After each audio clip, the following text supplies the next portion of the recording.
The last prophet in the world, last prophet in the world, last prophet in the world to show how to be closer to Allah. He is Muhammad sallallahu alaihi wasallam.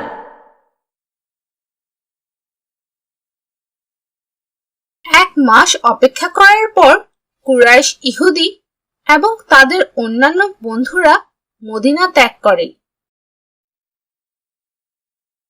কোনো বড় ক্ষতি ছাড়াই দীর্ঘ ও বেদনাদায়ক খন্দকের যুদ্ধ শেষ হয়। যুদ্ধক্ষেত্র থেকে ফিরে আসার পর নবী তার স্ত্রী উম্মে সালমা রাদিয়াল্লাহু আনহার বাড়িতে যান।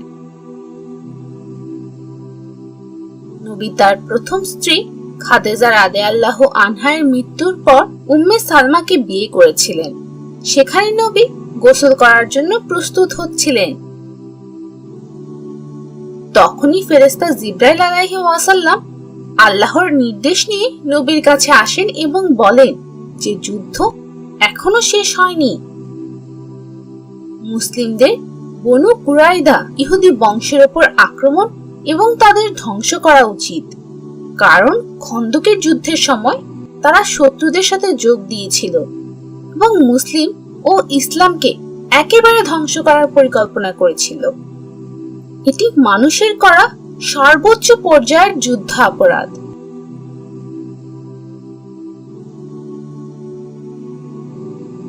তাই তিনি সমস্ত মুসলিম সৈন্যদের বনু কুরাইদা ইহুদি বংশের উপর আক্রমণ করার আদেশ দেন।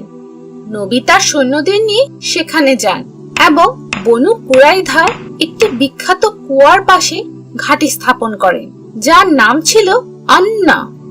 নবীকে দেখার পর ইহুদি লোকেরা মুসলিমদের খারাপ কথা বলে অপমান করতে শুরু করে। এরপর তারা দেখলো যে আরো বেশি সংখ্যায় মুসলিম সৈন্যরা আসছে এবং তাদের দুর্গের চারপাশ থেকে ঘেরাও করে রাখছে।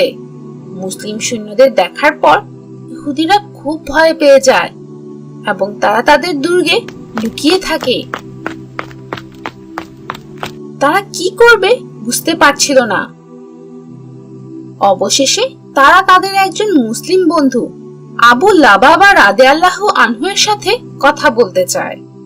তারা ভেবেছিল এমন খারাপ পরিস্থিতিতে তিনি তাদের সাহায্য করতে পারেন। যখন সকল ইহুদিরা তার সামনে কাঁদতে শুরু করলো, তখন তার খুব খারাপ লাগলো। তিনি ইহুদিদের মুসলিমদের কাছে আত্মসমর্পণ করার পরামর্শ দেন, তবে গোপনে তিনি তাদের আরো বলেন যে যদি তারা আত্মসমর্পণ করে তবে তাদের এত বড় যুদ্ধ অপরাধের কারণে তাদের হত্যা করা হতে পারে। সাথে সাথে তিনি বুঝতেও পারেন যে তিনি একটি পাপ করেছেন। তিনি তাদের এই কথাটি জানিয়ে ভুল করেছিলেন, কারণ এটি মুসলিমদের গোপন তথ্য ছিল। তিনি তার পাপের জন্য অনেক অনুতপ্ত হন। তিনি তখনই মসজিদে গিয়ে একটি খুঁটির সাথে নিজেকে বেঁধে রাখেন এবং আল্লাহ তাআলা তার পাপ ক্ষমা না করা পর্যন্ত তিনি সেখানে সেভাবেই থাকার সিদ্ধান্ত নেন। তার এই ভুলের জন্য বনু কুরাইদা ইহুদি বংশ অনেক ভয় পেয়ে যায়। তারা মুসলিমদের কাছে আত্মসমর্পণ করতে রাজি হয় না এবং 25 দিন ধরে তাদের দুর্গে আত্মগোপন করে থাকে। অবশেষে তার নবীর নিকট আত্মসমর্পণ করে। তিনি সবাইকে গ্রেফতার করতে এবং নারী ও পুরুষদের আলাদাভাবে রাখার নির্দেশ দেন। হয়তো তোমাদের মনে আছে যে কারা আনসার ছিল। তারা ছিল মদিনার মুসলিম, যাদের বেশিরভাগেরই মদিনার দুটি বংশ থেকে এসেছিল। একজন ছিল বনু আউস এবং অন্যজন বনু খাজরাজ। এখন আমরা বনু আউস মুসলিম বংশের কথা বলছি। ইসলাম আসার আগে বনু আউস এবং বনু কুরাইদা খুব ভালো বন্ধু ছিল। তাই বনু কুরাইদা ইহুদি বংশকে গ্রেফতার করার পর তাদের বন্ধু বনু আউস মুসলিম বংশ তাদের সাহায্য করতে চেয়েছিল। বনু আউস মুসলিম বংশ নবীকে তাদের বড় যুদ্ধ অপরাধ ক্ষমা করার জন্য অনুরোধ করেন। সাদ বিন মুআজ রাদিয়াল্লাহু আনহু সেই বংশের নেতা ছিলেন। তবে তিনি খন্দকের যুদ্ধে আহত হয়েছিলেন। তাই মুহাম্মদ সাল্লাল্লাহু আলাইহি ওয়াসাল্লাম এই সমস্যার সমাধানের জন্য বনু আউস গোত্রের নেতা সাদ বিন মুয়াজ রাদিয়াল্লাহু আনহুকে বিচারক হিসেবে পছন্দ করেন। বনু কুরাইদা ইহুদি বংশ খুব খুশি হয় এবং সাদ রাদিয়াল্লাহু আনহুর সিদ্ধান্ত গ্রহণে সম্মত হয়।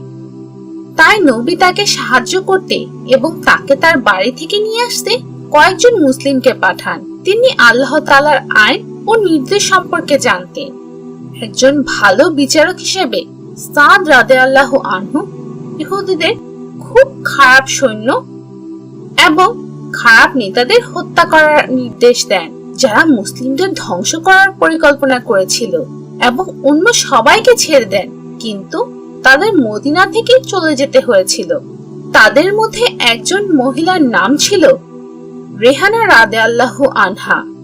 তিনি মূলত বনু নাদির ইহুদি বংশের ছিলেন। তিনি ইসলামের সৌন্দর্য দেখে মুসলিম হয়ে যান। পরে নবী তাকে বিয়ে করেছিলেন। কিছুদিনের মধ্যে মহান সাদ রাদিয়াল্লাহু আনহা মারা যান এবং এরপর আল্লাহ তাআলা আবু লাবাবা রাদিয়াল্লাহু আনহুকেও ক্ষমা করে দেন, যিনি নিজেকে মসজিদে খুঁটির সাথে বেঁধে রেখেছিলেন।